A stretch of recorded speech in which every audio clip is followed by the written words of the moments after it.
duas pessoas entregaram, foi a Manuele e Matheus Lopes. Os dois que entregaram, ok? Então, assim, a gente está finalizando o ano, todos os estudantes ficarão de férias dia 16. Até antes disso, quem já tiver com todas as notas, tá? Quem não tiver, vai continuar indo para a escola, fazer as avaliações processuais, que eu acho que vocês já sabem, continuarão fazendo as famosas recuperações ou reposições. Então, assim, eu estando no lugar de vocês, eu aproveitava esse tempo, né, o final de semana, por exemplo, e fazia essas atividades para ficar de férias mais cedo, para terminar o ano mais cedo, para ficar tranquilo quando chegar em dezembro, ok? Então fica aí a nossa orientação para vocês, tá?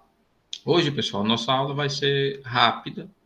Eu não vou trazer atividades para vocês, porque nós vamos abordar hoje um tema importantíssimo, tá? Que fala da consciência negra, que fala do preconceito racial. Agora, no dia 20 de novembro, pessoal, daqui a, portanto, 9 dias, nós temos o famoso Dia da Consciência Negra, ok? E por que dia 20? O que aconteceu nesse dia 20? Mais precisamente, o dia 20 de novembro de 1695, que foi nessa data, pessoal, justamente onde foi morto um dos maiores símbolos da luta negra quilombola, que foi o famoso Zumbi dos Palmares. O Zumbi dos Palmares, que esteve à frente dos quilombos. Tá? A gente fala muito no Quilombo dos Palmares. Palmares foi o maior de todos eles, mas muitos quilombos existiram, ok? Então, ele foi assassinado nessa data, 20 de novembro de 1695, portanto, o século 17, o finalzinho do século 17. E aí o objetivo, pessoal, dessa data comemorativa, por assim dizer, é trazer uma reflexão gigantesca para a nossa sociedade brasileira sobre a posição do negro que vive na sociedade. Qual é a influência, qual é a posição do negro na sociedade brasileira? Hoje, se nós formos pegar os dados do IBGE, vocês vão ver que os negros são a maioria no Brasil. Aqueles que se autodenominam, se autoconsideram negros hoje, são mais de 50% da população brasileira. Porém, se você for pegar os dados e for analisar quem está nos melhores cargos, quem teve mais acesso historicamente à universidade, quem está em posições políticas estratégicas, vocês vão ver que os negros são minorias. Então, alguma coisa está errada nessa sociedade.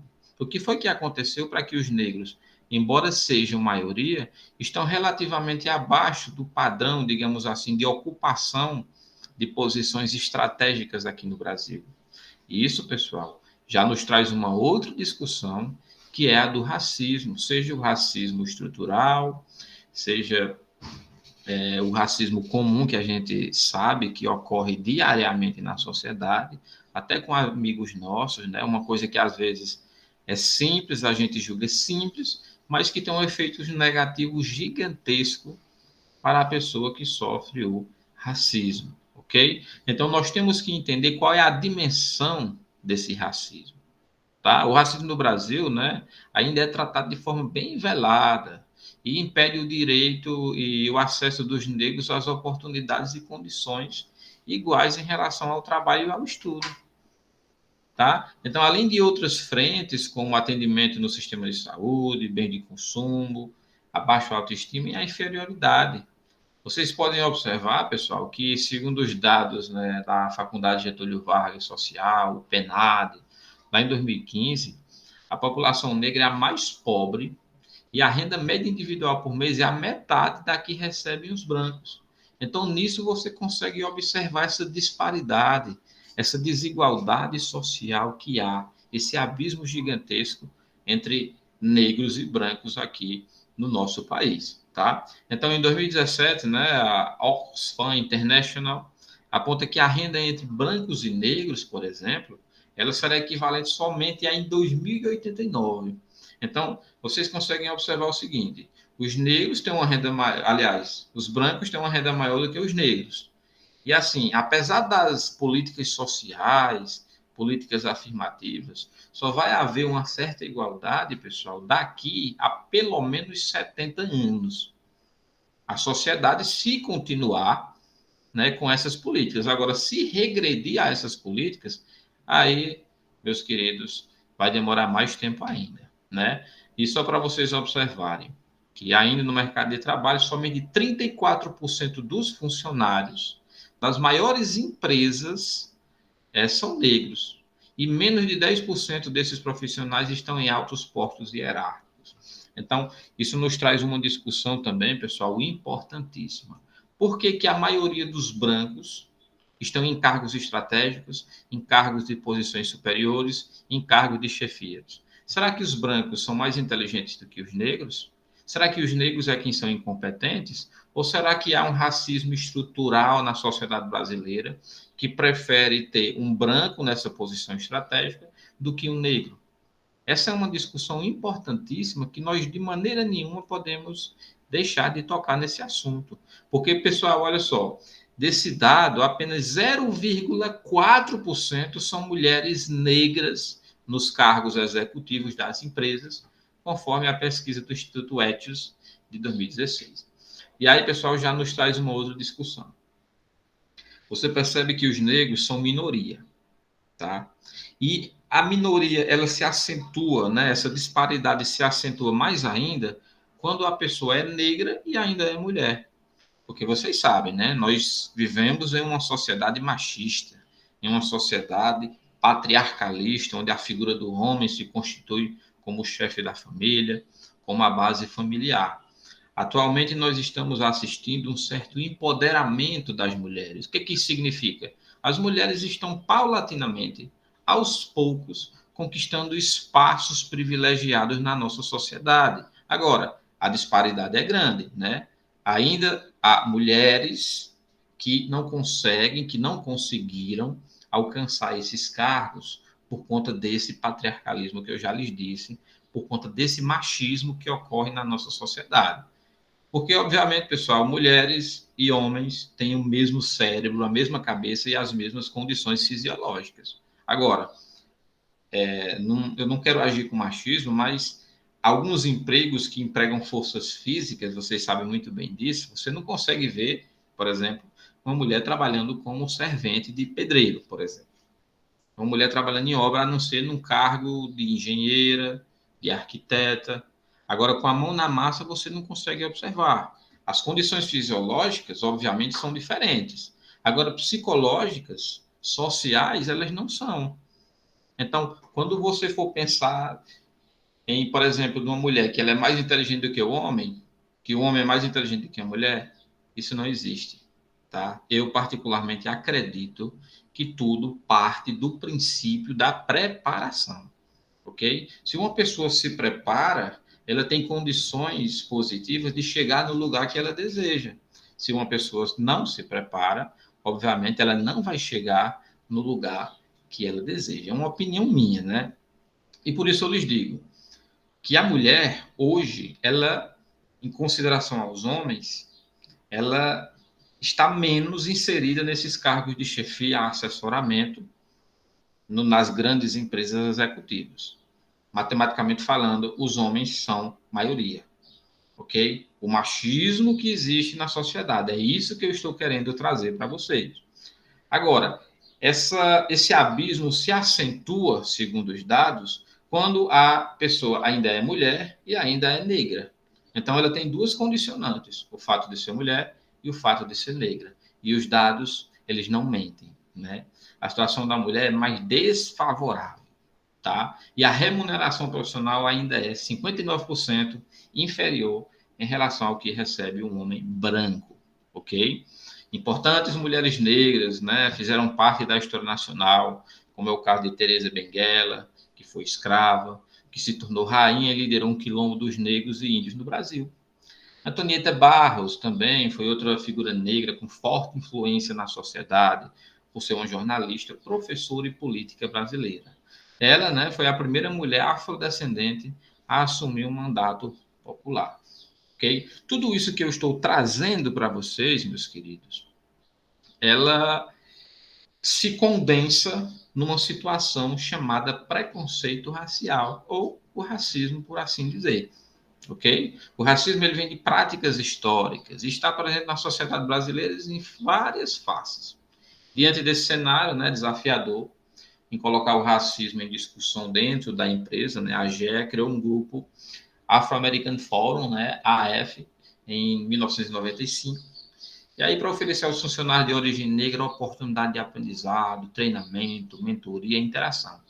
E aí, no Brasil, o grupo surgiu em 2018 e é chamado de AAF, Afro-Brasil, e desenvolve suas ações por meio de parcerias com instituições de referência sobre o tema, como a Iniciativa Empresarial pela Igualdade Racial e a Faculdade Zumbi dos Palmares. Ou seja, são formas, estratégias que são utilizadas aí por grandes empresas, por grandes conglomerados de empresas, para poder diminuir esse abismo que existe entre homens e mulheres e entre negros e brancos na sociedade brasileira.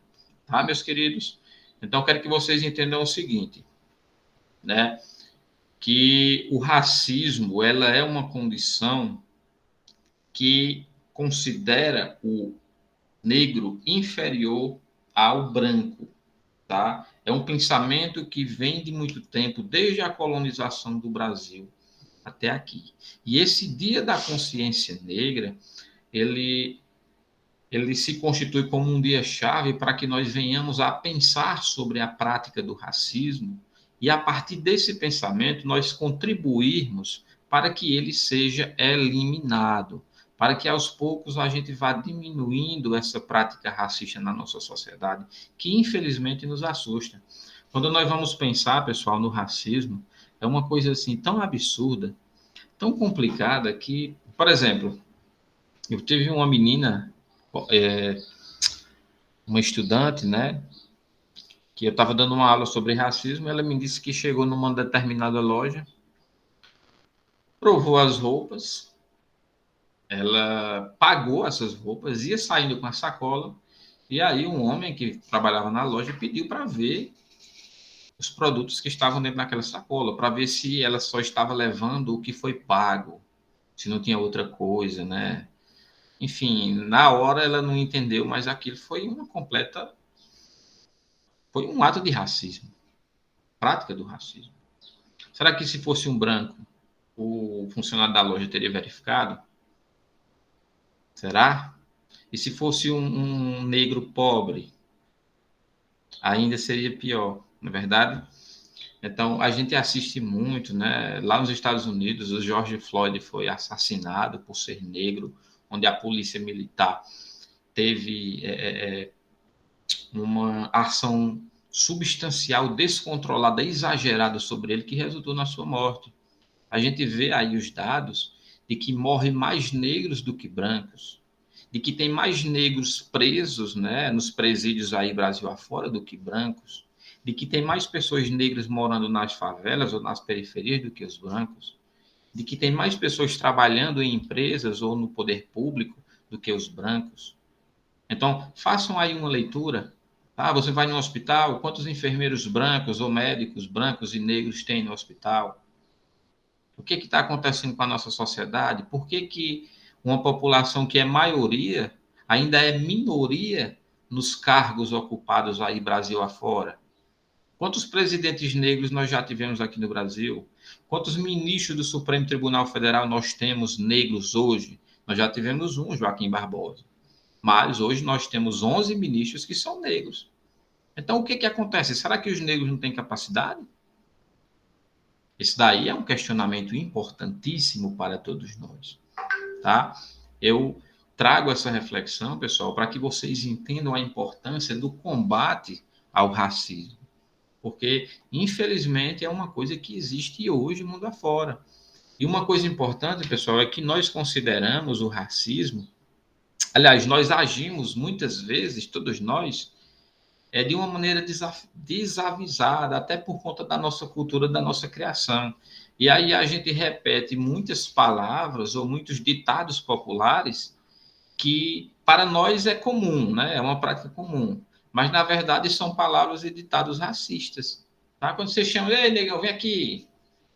Quando você diz sexta-feira negra, quando você diz, ei, a coisa tá preta lá em casa, você está associando o negro a uma coisa ruim.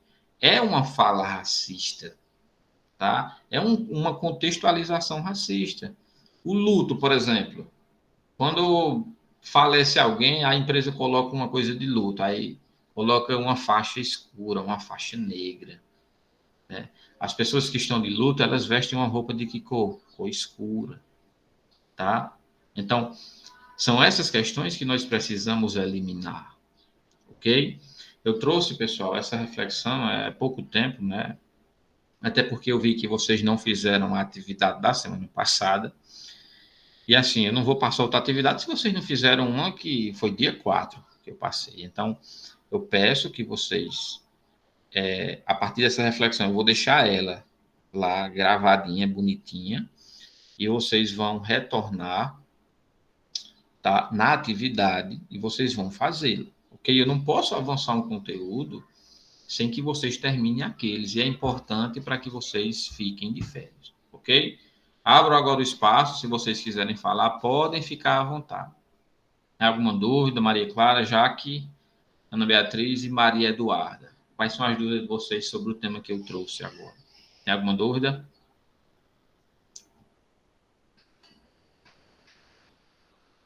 E aí, pessoal? Dúvidas ou não dúvidas? Alô, um, dois, três. Maria Eduarda, não. Pois é isso. Eu vou encerrar aqui a gravação.